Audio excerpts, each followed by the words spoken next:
Here's my question to you. If you were to die right now, what would people say about you? How would they eulogize you? Will they say nice things? Or will they struggle to find words to say about you? Why don't you think about that for a moment, hold it in your mind, and then we'll come back. Welcome back. So, hopefully by now you've had some time to think about it.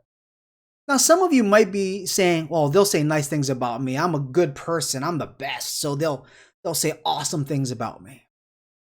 Some of you might have an honest realization like, huh, well, I got a couple friends that would say nice things. But if you've done bad things to a lot of people, then they might not think the same way. So this entire conversation came about because I was having lunch with a friend and he said to me, you're the average of 5 of your friends. Like, the average of 5 of my friends. So yeah, I have friends that love the same things I do. I have friends that have the jobs that are in the same pay range that I have. And we're family people. So we found, it's great. Then I went further to think about it.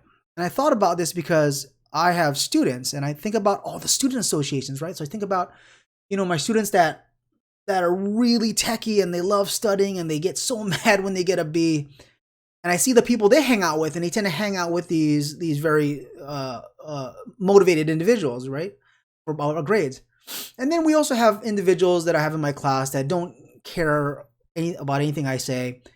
And I see them always trying to run away from school or go vape behind the building or whatever. Like, man, he's right.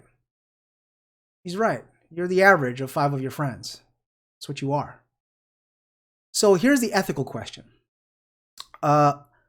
If you wanted to make some change, how would you break up with your friends?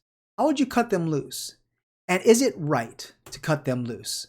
Is it right to say, I don't want to be your friend anymore because I want to be better? And if you did that, how would you do it? Think about it.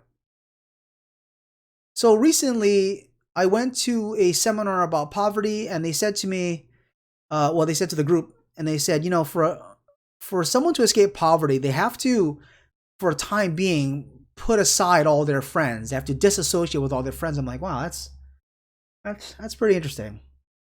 And going back to what my friend said, that really ties back in. Like, those people are holding me down. And when I say those people, I mean the people that don't support you. You want to be better. For example, if you want to go to college, but your friends say, I don't want to go to college and I just can't wait to be done with high school, then what would you do? Would you go to college? I hope you do. Or some kind of trade school or other higher education. But if they pressure you to don't do that and just kind of hang out with them, then are they really your friends? Maybe you should break up with them. Yeah. And we say break up because it's not working out, right? You break up with somebody because it's not working out. Maybe it's not working out with your friends. So why don't you put comments below and tell me why it's a good or bad idea to break up with your friends? You tell me I don't need to break up with my friends, and here's why: because they will totally support me for whatever they do, or I can do it by myself. Whatever you want. I'll go ahead and read them below. Okay? So think about that for a moment, and I'll talk to you later. Good luck.